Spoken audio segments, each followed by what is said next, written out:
things going on.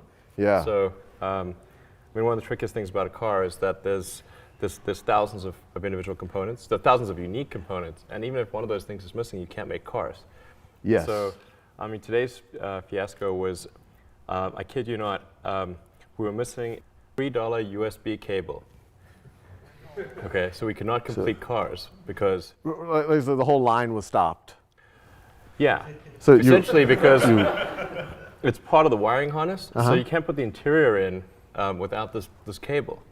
And so we could either make a whole bunch of cars minus an interior, which means that you got to stack them up in the yard. The resale value would be no good. Well, it can be done, but it's then things go out of sequence. Oh, right. And it's way more. It's way more inefficient. You don't have a moving production line that you have to send people out to hundreds of cars that are sort of sitting in the storage yard, and so and this happens to be a particularly pernicious cable that's kind of like routed under the carpet and in a difficult place, and it's literally $3. So we basically had to send people throughout the Bay Area to go and buy USB cables. Like literally Radio Shack. You like Fry's. Oh, Fry's. Oh, that's better. You can have a hard time getting a USB cable right now at Fry's. Oh, really? We bought every one of them. That's good. And so we were able to continue production.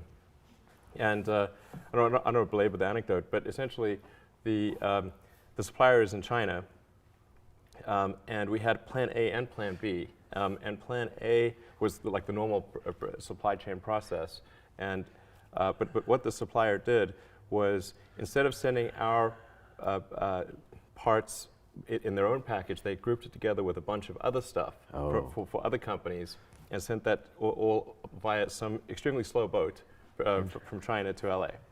And when it got to LA, the other stuff didn't pass customs. And so they wouldn't let our stuff through because they put it in like a barrel of fruit or something. I don't know what they put it in, but there's something that customs didn't like, and the paperwork wasn't in order or whatever. So it got stuck there for like a couple weeks. And then we had Plan B. So we called them and said, look, you've got to air freight some of these cables, because they're little cables, to us. And we talked to their U.S. subsidiary and ordered from the U.S. subsidiary, who then communicated to China. But then, because this was another batch of parts, it was kind of double the order, it exceeded the credit limit that we had. Oh, yeah, you got it. So it bounced off their credit limit, so they didn't ship it. Fascinating. So someone's losing their job now. This is, no, I'm kidding. No, you shouldn't fire anyone. It's pretty farcical. Anyway, so it's coming like tonight at 11 p.m. or something. Wow. And these things are happening like all the time. This was like an unusual circumstance. Yeah.